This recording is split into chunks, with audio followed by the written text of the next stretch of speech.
पहुंचेगा चंद्रयान-3।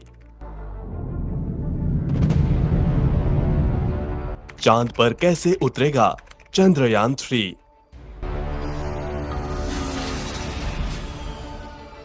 चांद पर क्या काम करेगा चंद्रयान-3?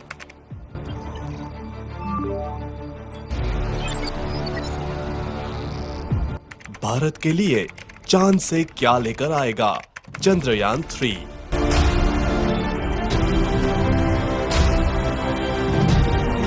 14 जुलाई 2023 दोपहर 2:35 पर भारत के लिए वह पल आया जब भारत का बाहुबली रॉकेट LBM-3M4 आसमान में बादलों को चीरते हुए चंद्रयान-3 को लेकर चांद की तरफ चला। जब रॉकेट को लॉन्च किया गया तो इसकी शुरुआती रफ्तार 1627 किलोमीटर प्रति घंटा थी। आज हम इस वीडियो में आपको बताएंगे कि पृथ्वी से चांद की सतह तक पहुंचने में चंद्रयान-3 को किन प्रक्रियाओं से गुजरते हुए चांद तक पहुंचेगा। आइए जानते हैं विस्तार से। करेक्ट 2:35 पर रॉकेट LBM-3M4 का इंजन स्टार्ट हुआ और चंद्रयान-3 को हमारा रॉकेट बादलों को चीरते हुए चंद्रयान-3 को लेकर चांद की तरफ चला। और जैसे ही चंद्रयान-3 को लेकर रॉकेट बढ़ रहा था, हर एक भारतीय का सीना गर्व से चौड़ा हो गया। चंद्रयान-3 के साथ ही हमारी चांद की अगली यात्रा शुरू हुई। सबसे पहले दोनों बूस्टर रॉकेट स्टार्ट हुए। रॉकेट लॉन्च के 108 सेकंड बाद 45 किलोमीटर की ऊंचाई पर इसका लिक्विड इंजन स्टार्ट होने के बाद रॉकेट की रफ्तार 6437 किलोमीटर प्रति घंटा हो गई। बाहुबली रॉकेट LBM-3M4 चंद्रयान-3 को लेकर चांद की तरफ बढ़ा। रोंगटे खड़े कर देने वाला वो पल, बादलों को चीरते हुए अपनी तेज रफ्तार से आगे बढ़ते हुए LBM-3M4 अपनी चंद्रमा की यात्रा प्रारंभ कर चुका था।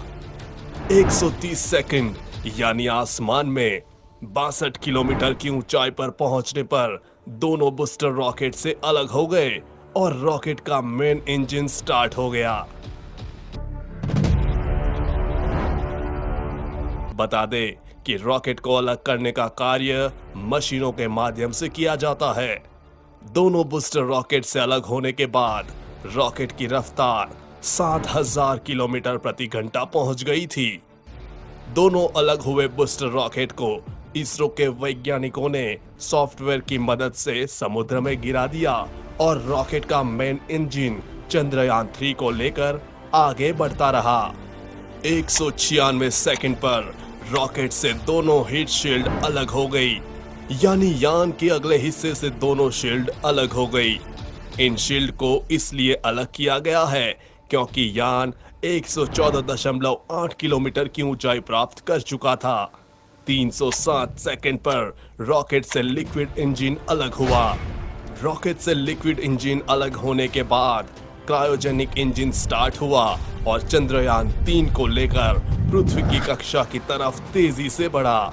क्रायोजेनिक इंजन स्टार्ट होने के बाद रॉकेट की रफ्तार 36,968 किलोमीटर प्रति घंटे हो गई थी और कुछ दूर जाकर क्रायोजेनिक इंजन भी बंद होकर चंद्रयान से अलग हो गया और भारत का चंद्रयान-3 लॉन्चिंग के 16 मिनट बाद पृथ्वी की कक्षा में स्थापित हो गया और धीरे धीरे अपना ऑर्बिट बढ़ाकर अब चांद की कक्षा में प्रवेश करेगा। पृथ्वी की कक्षा में प्रवेश करने के बाद प्रोपल्शन मॉड्यूल की सहायता से इसरो इसको आगे उड़ाएगा। इसरो चंद्रयान-3 को पहले तो कुछ दिन पृथ्वी के चारों ओर घुमाएगा। हर चक्कर पहले से बड़ा होगा। ये सभी चक्कर अंडाकार होंगे। अब आपके मन में सवाल होगा कि यह सभी चक्कर अंडाकार क्यों होंगे?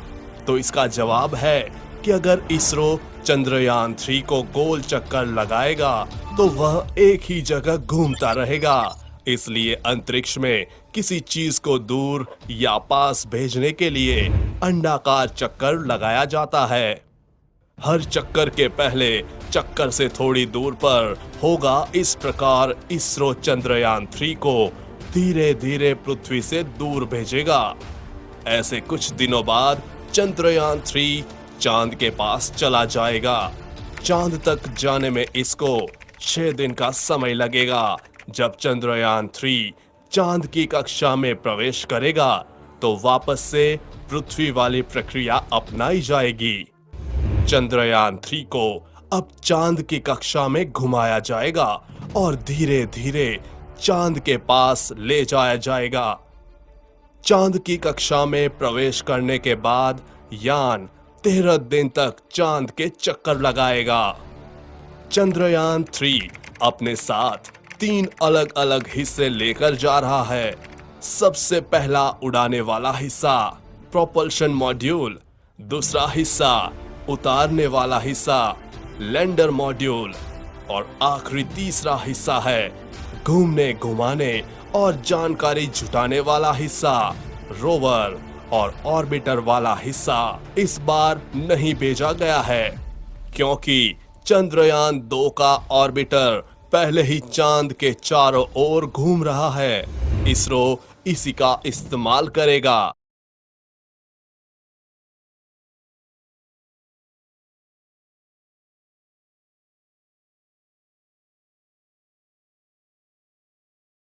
चंद्रयान 3 चांद के 100 किलोमीटर के दायरे में पहुंच जाएगा। प्रोपल्शन मॉड्यूल से लैंडर अलग हो जाएगा।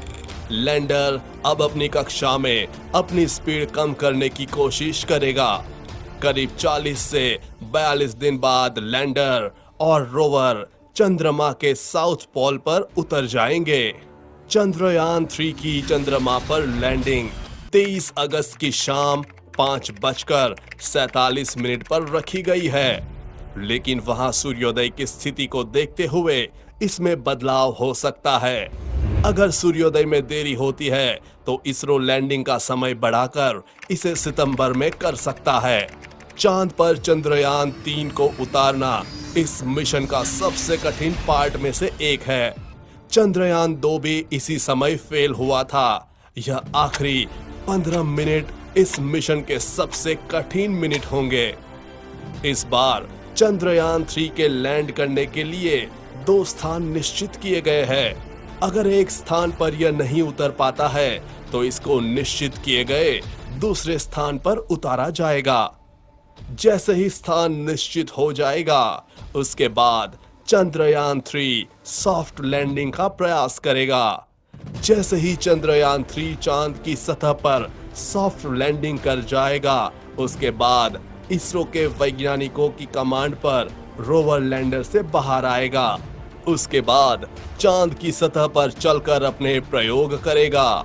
इसरो ने एक बार फिर अपने लैंडर का नाम विक्रम और रोवर का नाम प्रज्ञान रखा है।